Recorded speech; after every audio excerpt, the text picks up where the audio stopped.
Okay, hello everybody. Thank you so much for coming today. And today I'm excited to share insights on SEO and accessibility. These are two key factors that can make or break your website's success. We're going to be looking at real websites, breaking down what works and how we can improve, and giving actionable takeaways to improve your own site. And if you registered in advance, you can start to pull up your free comprehensive SEO audit, and that will help guide you throughout the session. And again, I'm going to be recording this. So if you want to follow along with your own SEO report, or if you want the slides, reach out to me by email after the session. Right down here, this is my personal email. So I will get back to you. And let's get started.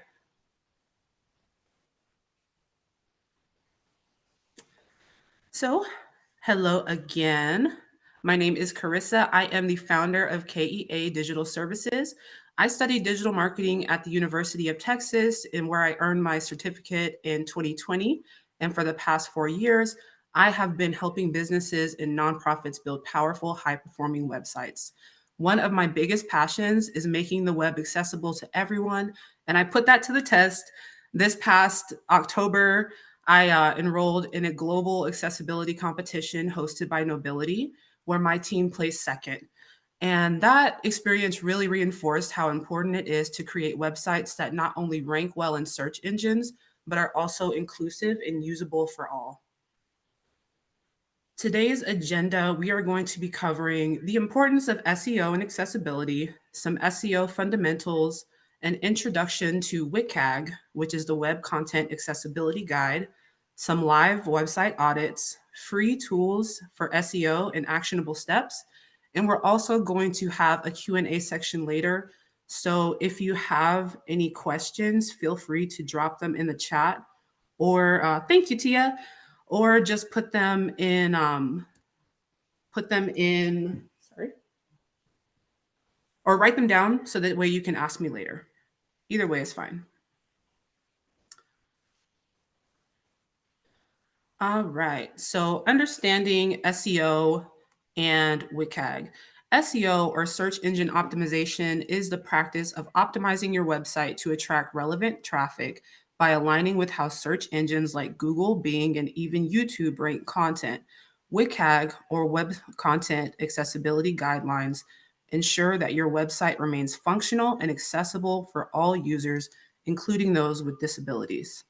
These two go hand in hand, not only because accessibility is legally required in many cases, but also because an inclusive, well optimized website provides a better user experience for everybody.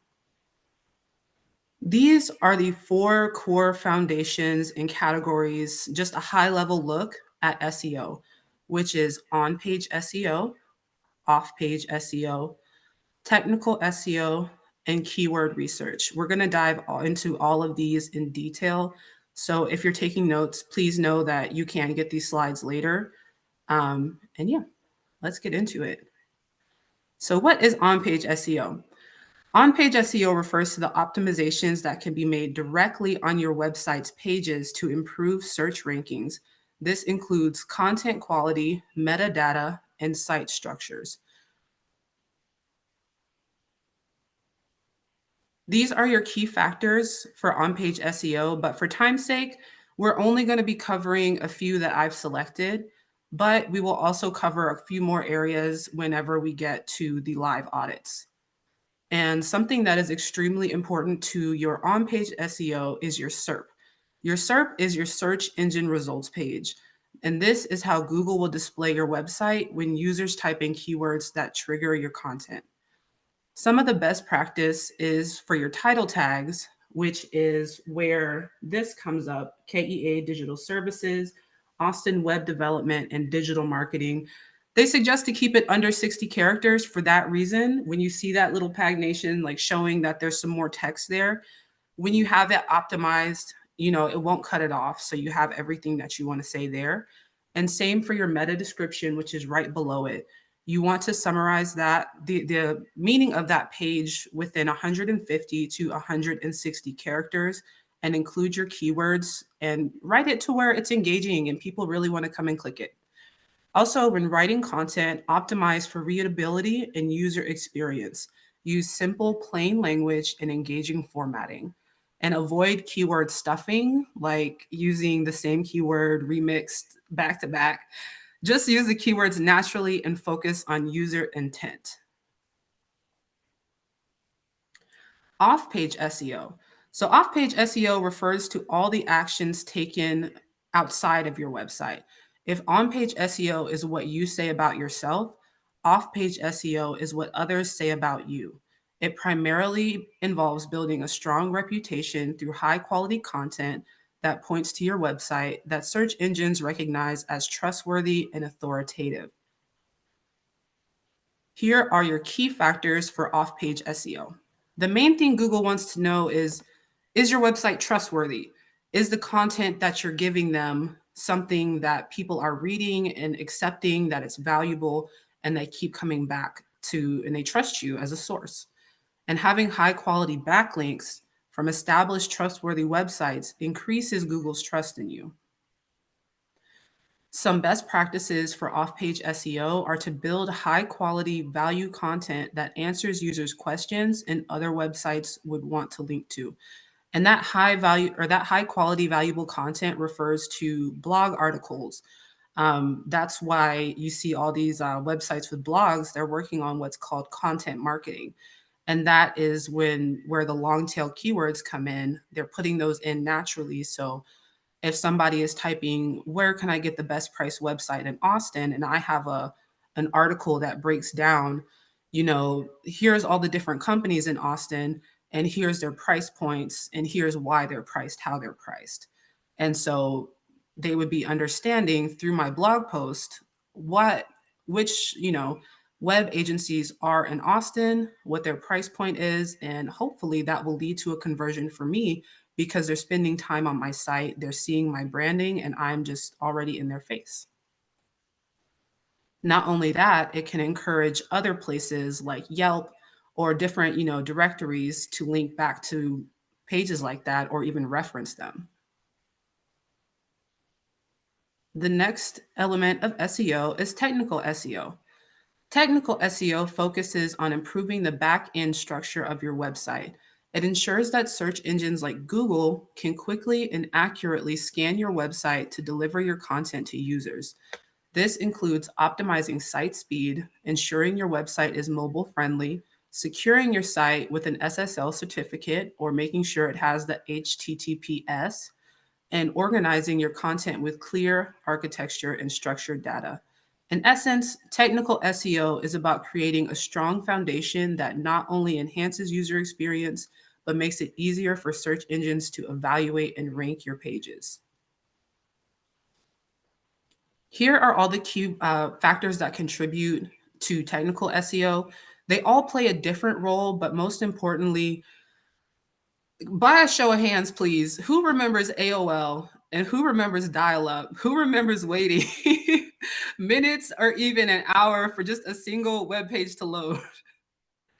Yes, absolutely. It took forever. We hated it, but it was the beginning of the internet. So I guess it was just what's the a rite of passage that we had to go through.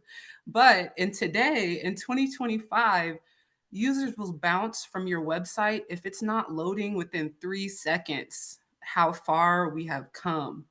So, keeping your website speed fast is a key element for users who, it's different when we pull our website up for somebody who's already talking to us, who's already interested. They're willing to wait a little bit to see your website load. But for the person who's unattached, the person who doesn't know you, and they're looking for something. Yes, that too, Carrie. And that is a factor of on-page SEO. Now that we're having more images and more videos being added to our web pages, they can slow down your website. And we are going to talk about some free tools that you can use to optimize those things. Um, but yeah, for the people that don't know us, when they click to our website, they have no reason to stick around if your website loads in 5 seconds or even 4 seconds. The bounce rate increases dramatically from every second that it takes to load.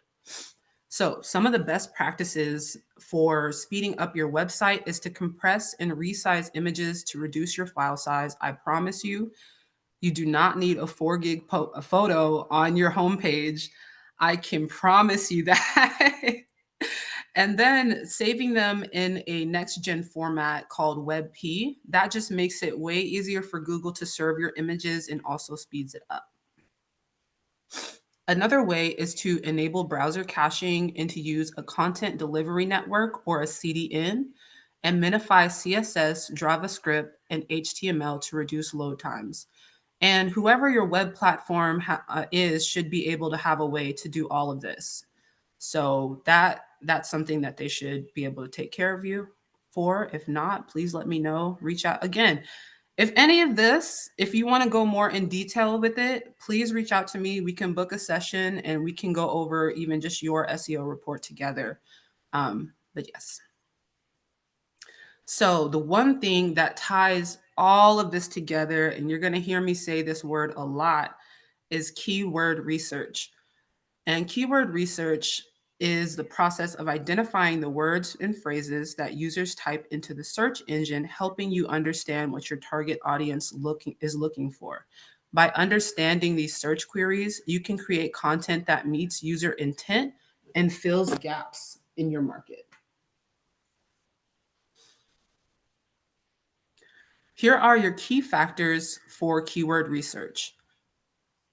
Yes, they're all very important and they play a different role in when you're picking your keywords. But an important factor that I'm going to focus on is search intent. And this ensures that it ensures that the keywords you target truly match what your audience is looking for, which leads to higher engagement and better conversion rates. So the different types of search intent is informational, or when users are looking for answers, guides, or general information. Think about page, homepage. Commercial, when users are researching products, services, and comparing options before making a decision. So thinking about like your service pages or like a cost breakdown page. And transactional intent is when users are ready to take action, such as making a purchase or signing up for a service. For e commerce websites, this is what you want your product pages to be optimized for, transactional intent. And for service based and other businesses where they need to contact you or book first, your contact page is where you're optimizing for transactional intent. So, an introduction into WCAG.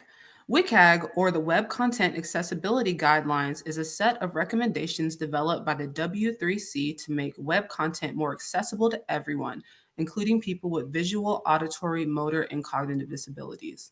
WCAG, it essentially just helps everybody use the website as it's intended.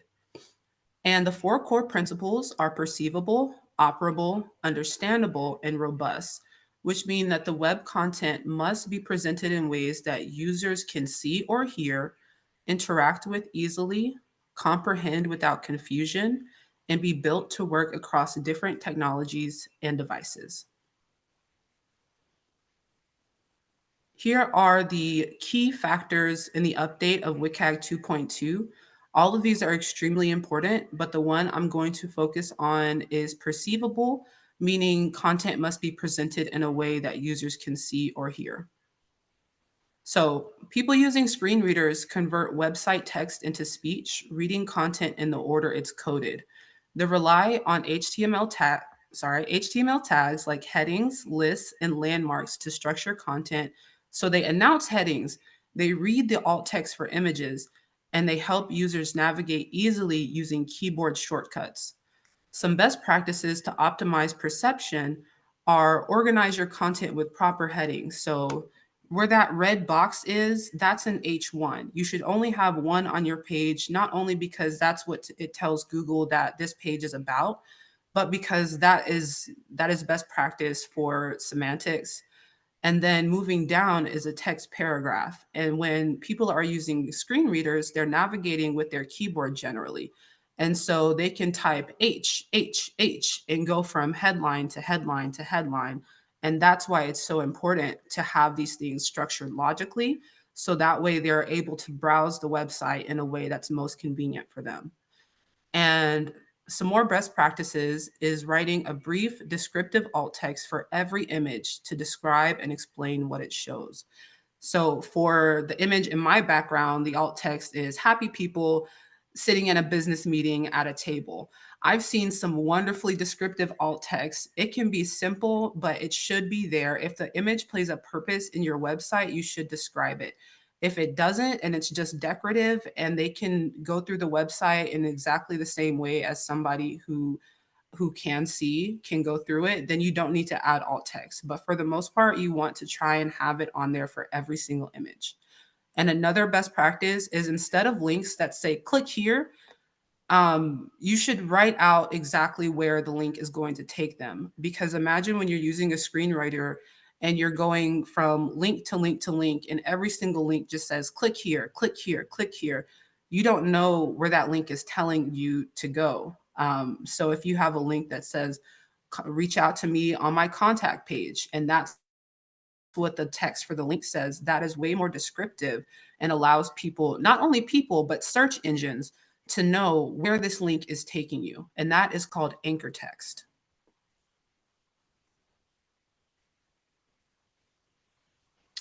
So, why WCAG is SEO? An accessible website isn't just ethical, it's smart SEO. It's a smart SEO strategy.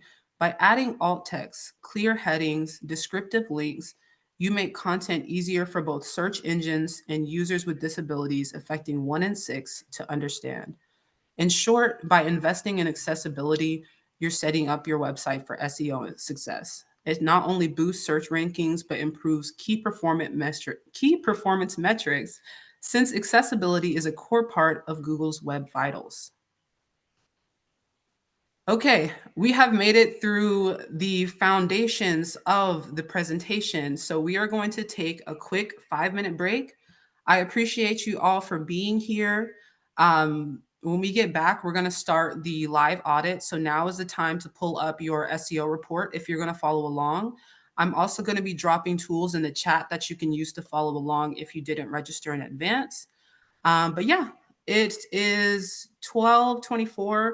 Let us come back at 12:30 so you can stretch your legs, get some coffee, get some water, do what you need to do. And when we get back, we are going to rock and roll with the audits.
All right. Welcome back, everybody. We are going to jump right back in with these live audits. Are y'all excited? Because some people that are here are getting their website audits, and I promise you, I have only great things to say about y'all's websites.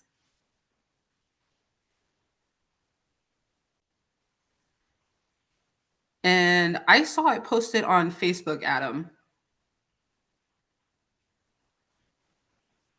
But okay, let's jump in.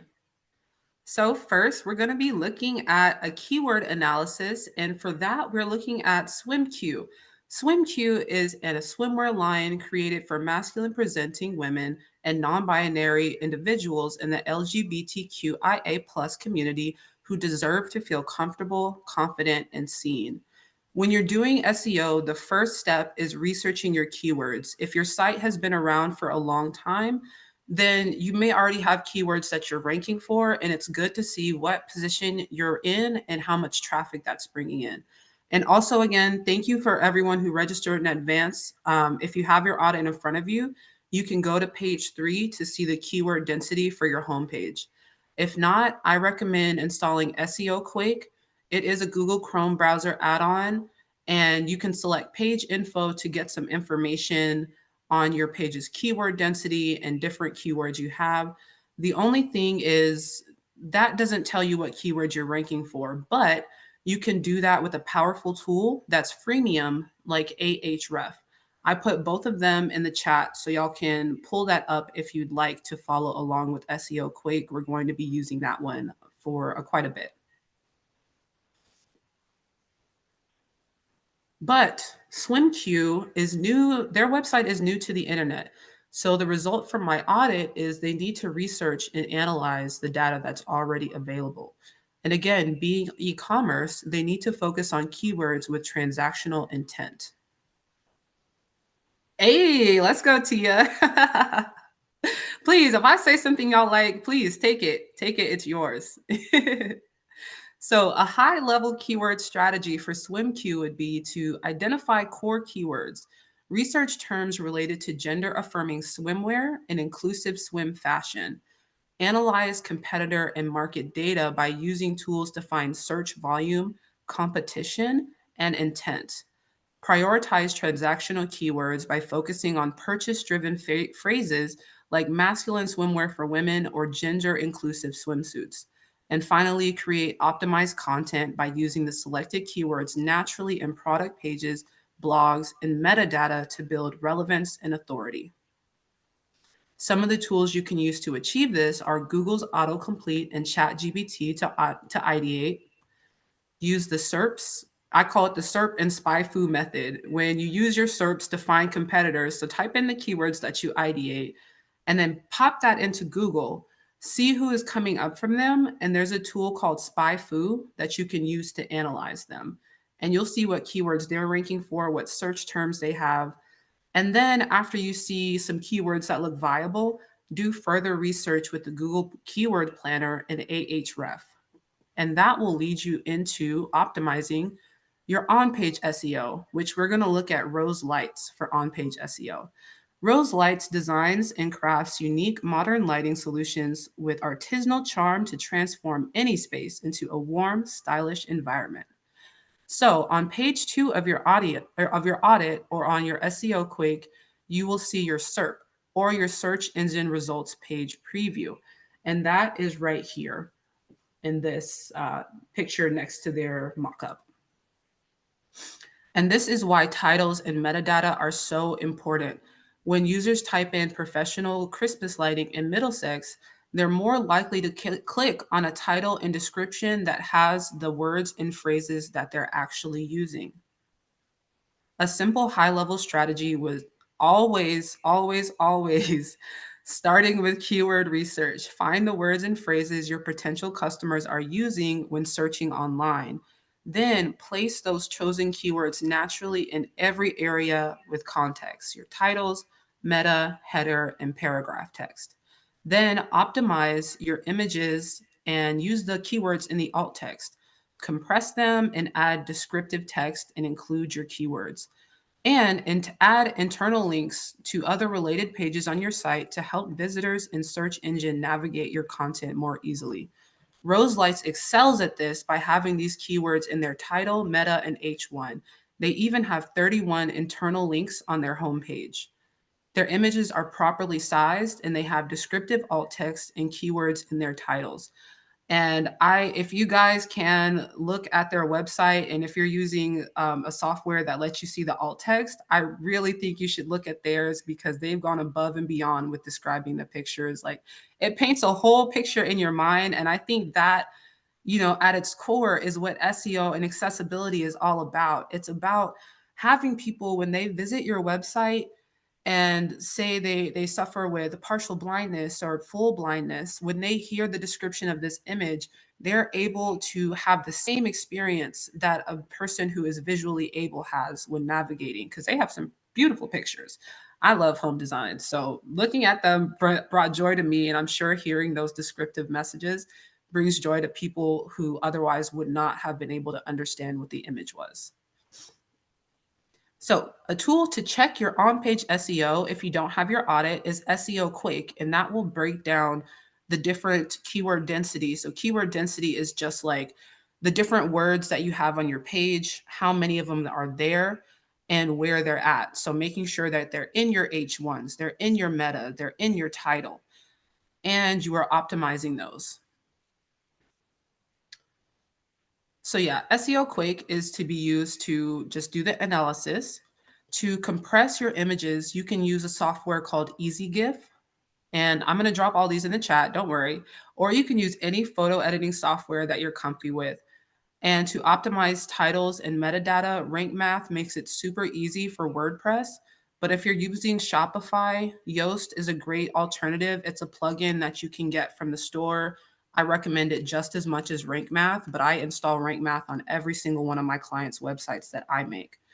And if you are using Wix, that has SEO features built natively into it. So you should be able to just go in your settings and find where you can add in your on page SEO. And that, just like it is right here on this box, you just type in your title and your description and your permalink. That is a very interesting thing to have, because you can have a page that's, if it's in the title, you can have it be like 10 words long, but you want to not include all of that in your permalink, because when people see that long string of text, they're not going to read the whole thing. Everything online needs to be optimized for just skimming. So you can update what that link looks like. So instead of, Austin's best WordPress web development and all that, you can just have WordPress web development in Austin or something like that in your link. So that way it's natural, it makes sense, and it's to the point.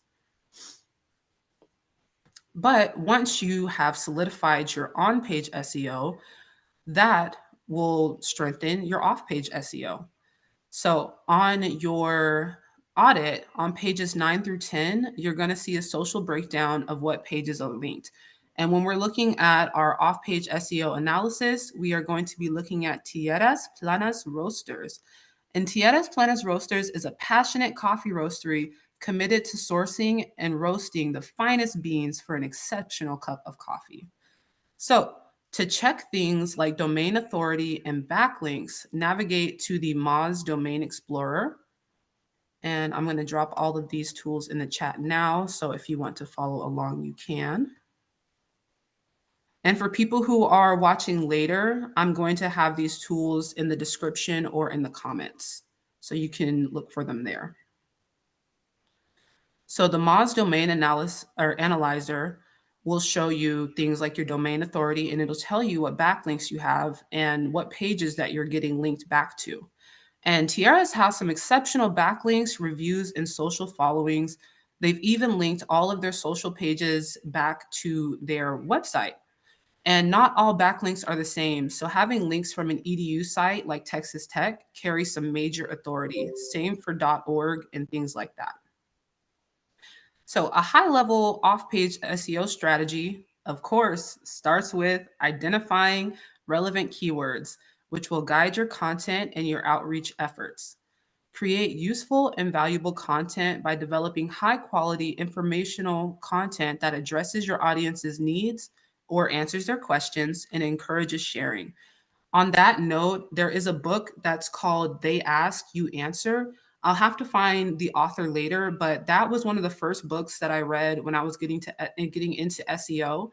And that really breaks down content marketing in a way that is just it just makes sense. The man, he sells in-ground swimming pools, and so he said one day, I'm going to go to my sales team and I'm going to see what questions are my sales team going through and how can I make that information available through marketing. And so that is kind of like the conception of content marketing, is seeing what questions people are asking and how they can answer those questions with their content. Sorry, y'all. And so the next part of their strategy would be to incentivize customers to leave reviews. Encourage happy customers to share positive feedback online that boosts your reputation and your trust. And collaborate with complementary brands and industry partners to earn quality backlinks to increase your website's authority. Because off page SEO is all about trust. So here are the tools that you can use to achieve that. The Moz domain analysis. Bear with me, y'all. The Moz domain analyzer to go through what pages you have backlinks you have already. Check your social platforms and see where you can get more social engagement. And a tool that I found recently, which is amazing, is called Quoted. So you see here, coffee is highlighted. So these are different reporters who are looking for experts in a field, and it can be anything. I'm getting dozens of emails for people looking out for things because I only submitted a couple of proposals. Now, not every proposal will be a good one for you, but it is a way to get reputable quality backlinks from industries where you can be the expert and build more trust on your website. But for Google to be able to understand your connection to these sites and for your site to be more qualified to rank higher in the search engine, you'll need to solidify your technical SEO. And for the technical SEO analysis, we're going to be going through my website. Kia Digital Services, or KEA Digital Services, specializes in creating bespoke, user-friendly websites that not only look great, but also drive measurable results for businesses of all sizes. On the bottom of page 3 and going all the way down to page 8 of your audit, you'll see a breakdown of the different technical SEO aspects of your website. So a high-level strategy would be to focus on improving your website's performance by optimizing core web vitals and mobile usability, ensuring efficient indexing through Google Search Console, and solidifying technical SEO basics. So what that means, optimizing your core web vitals, which is enhancing load times and responsiveness. So making sure your website is loading within 3 seconds on a mobile device. It usually will load faster on desktop, but we are searching online so much more. That's why ensuring mobile friendliness has to be a key part of your design. It needs to work flawlessly across an iPad, someone on a Samsung 75-inch TV, somebody on a 320 pixel phone. It needs to render in a way that's responsive for every single size.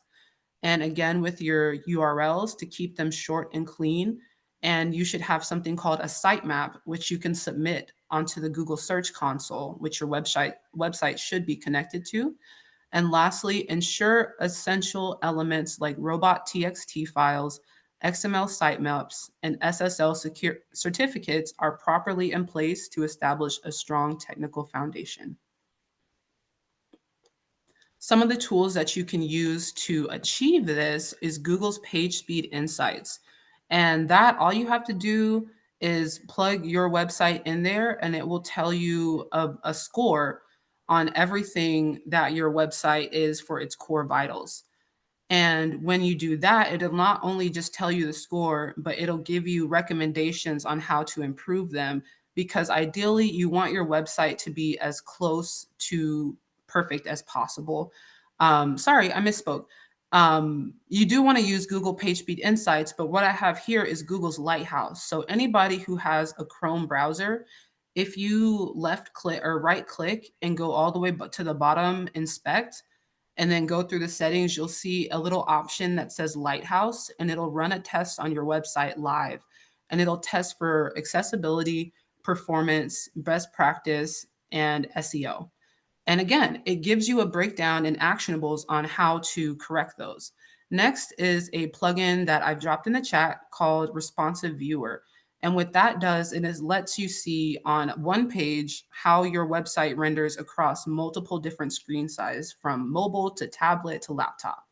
And lastly, the Google Search Console. It's a free tool where you can troubleshoot, you can see which pages are getting crawled, because if your pages are being blocked from being indexed, they're never going to show up in the search results, no matter how good your SEO is.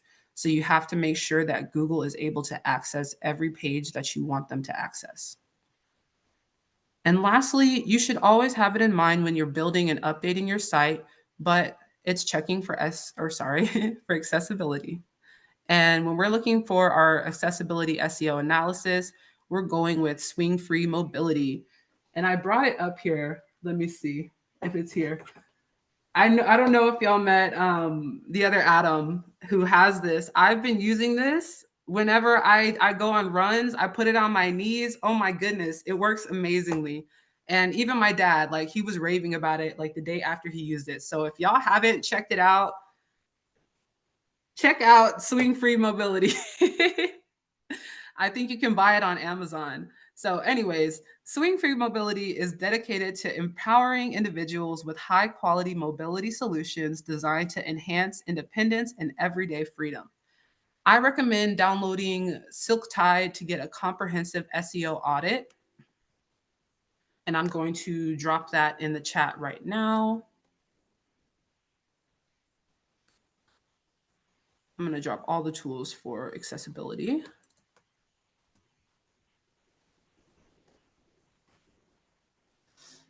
Yes, I recommend downloading Silk Tide to get a comprehensive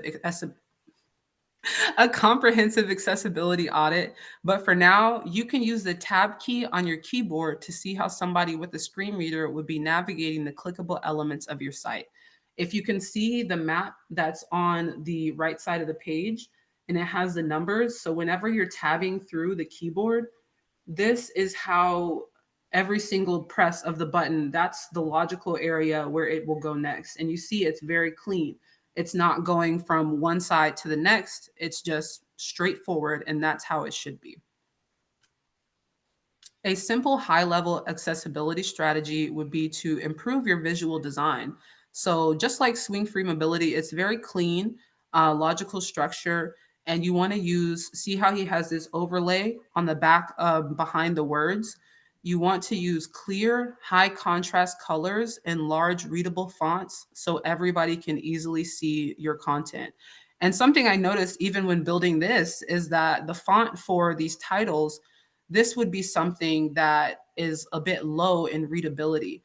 Although it's pretty to look at, it isn't something that if somebody with dyslexia or somebody who just has any visual impairment, it'll be a little bit harder for them to read that font. So picking a font that is easy for people to read is super important, and something that we can easily do without being too technical. And the next one is to ensure your website can be easily navigated using a keyboard and clear menus. Next is to write simple word or use plain language, write words simply, use logical headings so your information is easy to understand, and use free tools or ask people regularly for feedback to identify and fix any accessibility issues. Some of the tools you can use to do that are, again, what I recommend is Silk Tide because it's just a Chrome browser extension.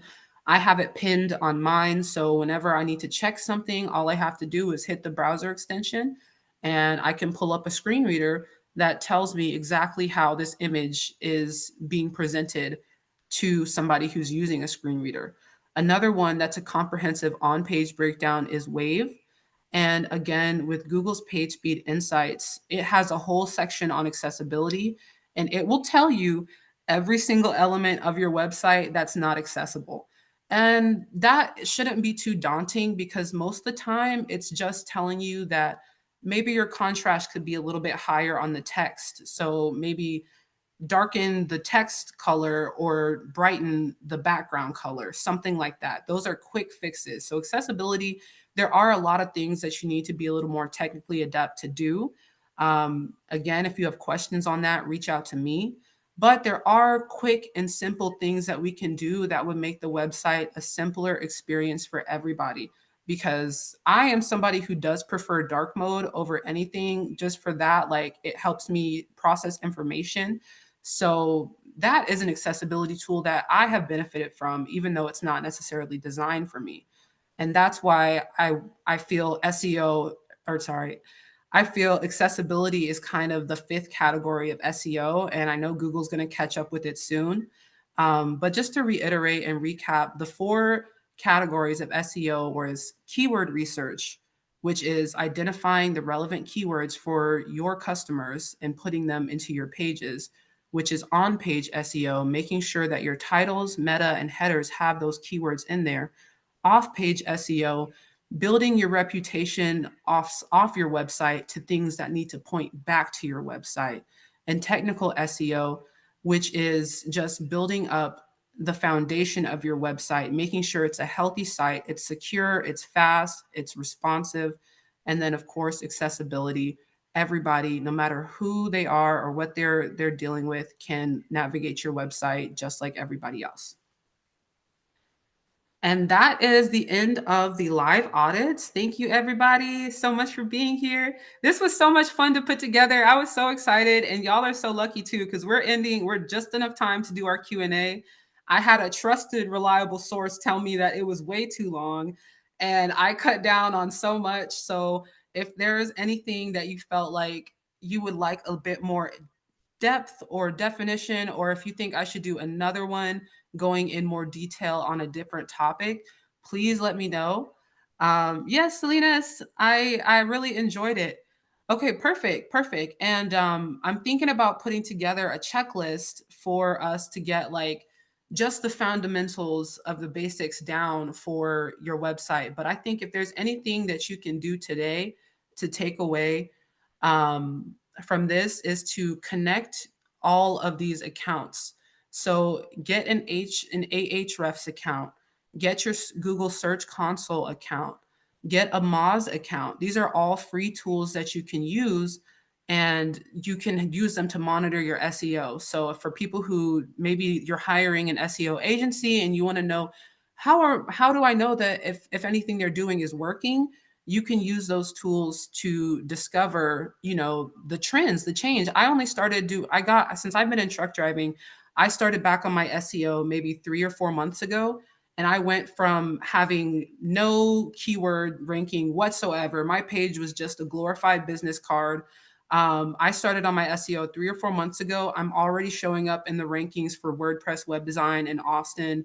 I'm low in the rankings, but I'm showing up. So it's stuff that it takes a little bit of time, but once you get traction, once you have the right keywords and they're all optimized for best performance, it's gonna start showing results almost within as fast as SEO can move. Perfect, perfect. Thank you so much, Tia. Yeah, if y'all don't mind leaving me a review, I would love that so much. And now I'm going to open the floor for a Q&A. If y'all have any more questions, um, please feel free to unmute yourself and come on. I'm ready for you.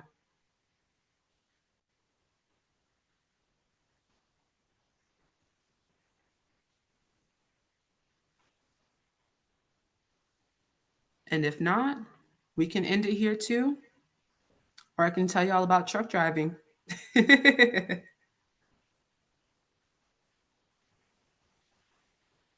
let me check the chat. Cost for me to do this. So for me to do this, I have different packages. It depends on what you're looking for. If you know, like I want to build backlinks, that's something that we can do. But if you want a complete like, oh, bye, Salinas, have a great one. But if you want a robust managed package, then I definitely would love to hop on a call with you and we can discuss that. I have a question. Can you hear me? Yes. My question is, the website that you had posted, not really a website, was coming soon page, Mhm. um, the GoDaddy domain that we use. So what do you feel is the best for someone that as far as my business goes, that's going to need a store? What do you feel is the best website? I would say the page that I could use to make the actual website. I think the best one you can use is the one that you understand the best. Especially for startups, you want to go with tools like, they're saying, okay, wonderful, April. I'll be sure to send you those. One of the things we want to do is make it easy. I know it's a whole job for a reason. But you want to start with something that's simple for you and you can build out over time. I know we discussed with you using Shopify.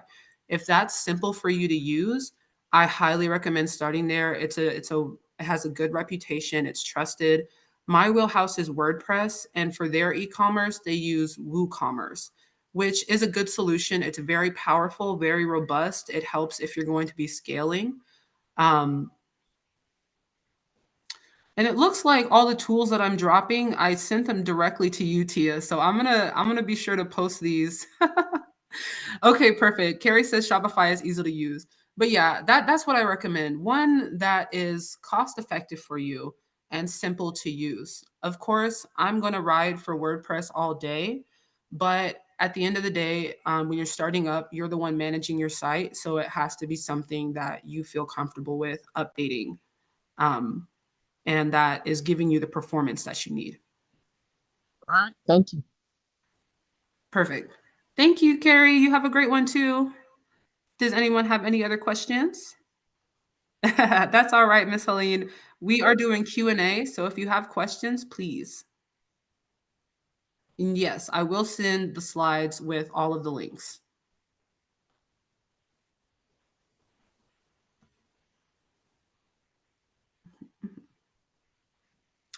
But okay, I think if there are no more questions, we can go ahead and end it here. Thank you so much, y'all. Again, I would love it if y'all could leave a Google review. I'll have these slides out to you as soon as possible, and I will be uploading this recording to YouTube, and I will share it into our Blockster group so that way you can follow along with it later. Again, reach out to me if you have any questions regarding SEO. Miss Helene, I'm going to reach out to you to schedule a meeting so we can talk about your SEO. But I appreciate you all for being here. I hope y'all have a great rest of y'all's day and a great Wednesday. The week is almost over, y'all. We are almost through it. So enjoy yourselves and have a great rest of your day. Thank you all so much for coming.